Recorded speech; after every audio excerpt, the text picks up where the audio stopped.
You know that feeling, right? That powerful magnetic pull to just do nothing, to put everything off until tomorrow?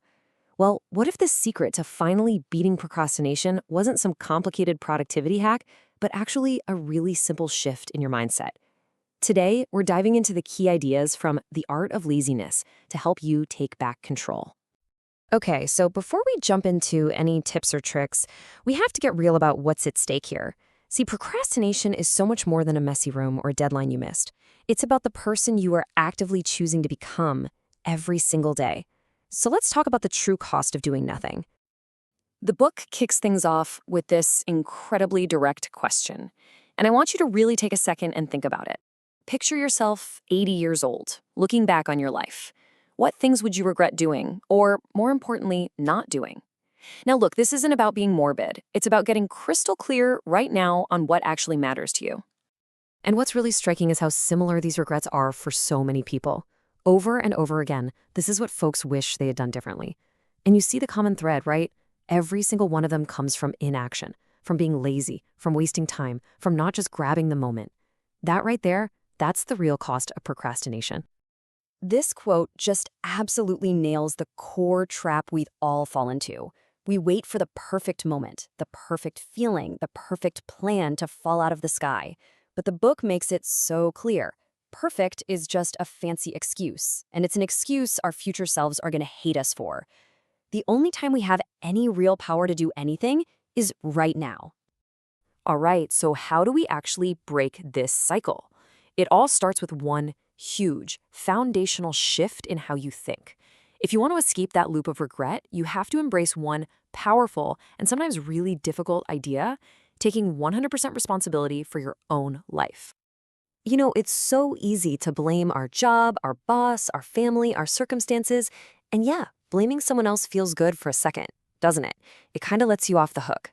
But that's all it is, a trap that leaves you completely powerless. The real power, the only power, comes from accepting that you and only you can change your situation. Now, this might feel a little blunt, but it's actually meant to be empowering. See, the second you accept that your situation is your responsibility, you also get to accept that you have the power to fix it. These aren't insults, they're declarations of your own freedom and your own agency. The book has this fantastic little parable to explain this. So picture a sparrow and her chicks living in a big wheat field. One day, they hear the farmer say he's going to ask his sons to help him harvest the field tomorrow. The little chicks are terrified, but their mom, she's totally calm. She understood a simple truth. When you rely on other people, action almost never happens. So a few days go by. The farmer then says he'll ask his laborers for help, but again, nothing. Finally, the farmer gets fed up and declares, "Tomorrow, I'm going to cut the crops myself." And the moment the sparrow heard that, she moved her entire family. The lesson is crystal clear.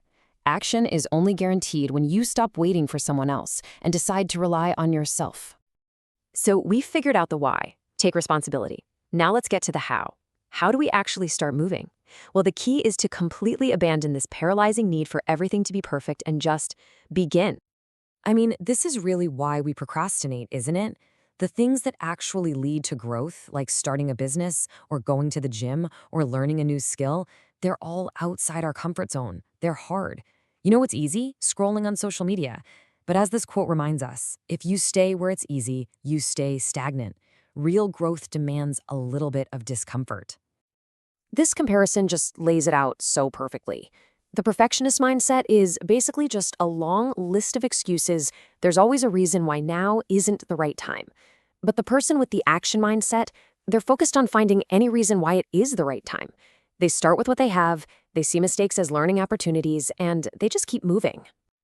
And that's really the bottom line, isn't it? You can't think your way out of procrastination. You can't plan your way out of it. You have to act your way out.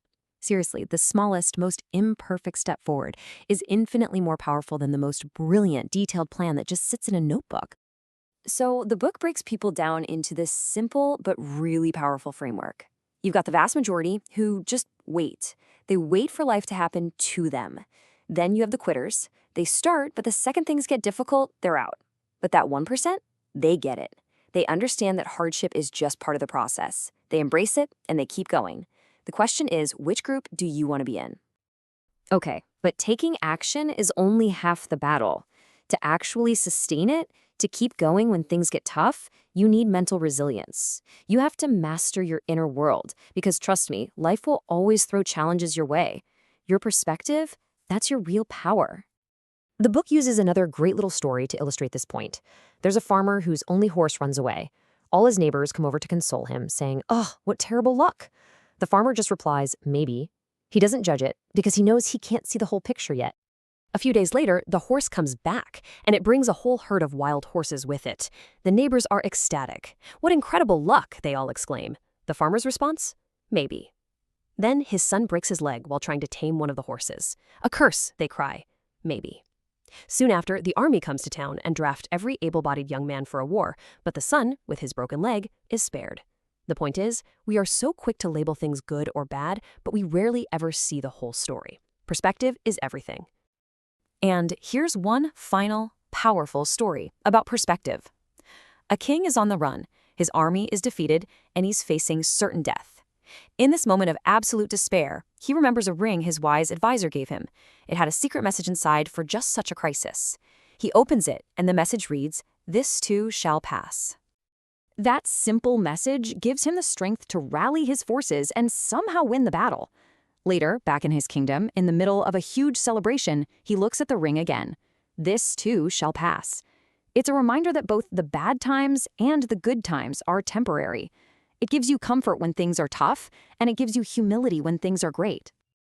So, let's bring all of this together. We're talking about taking responsibility, choosing action over perfection, and mastering our own perspective. The book wraps this entire philosophy up with one beautiful final metaphor. Man, this is such a powerful idea. We spend so much of our time and energy chasing outcomes, chasing money, chasing success, chasing happiness. We're chasing butterflies. And what happens when you chase butterflies? They fly away. The book argues this is totally backward. Instead, focus on building yourself. Focus on your skills, your discipline, your health, your character. Focus on building a beautiful garden, and the butterflies, they'll be attracted to it naturally. And that right there is the ultimate takeaway. Stop chasing, start building. The power to overcome procrastination isn't in some magic pill. It's in the daily, consistent work you put into your own garden.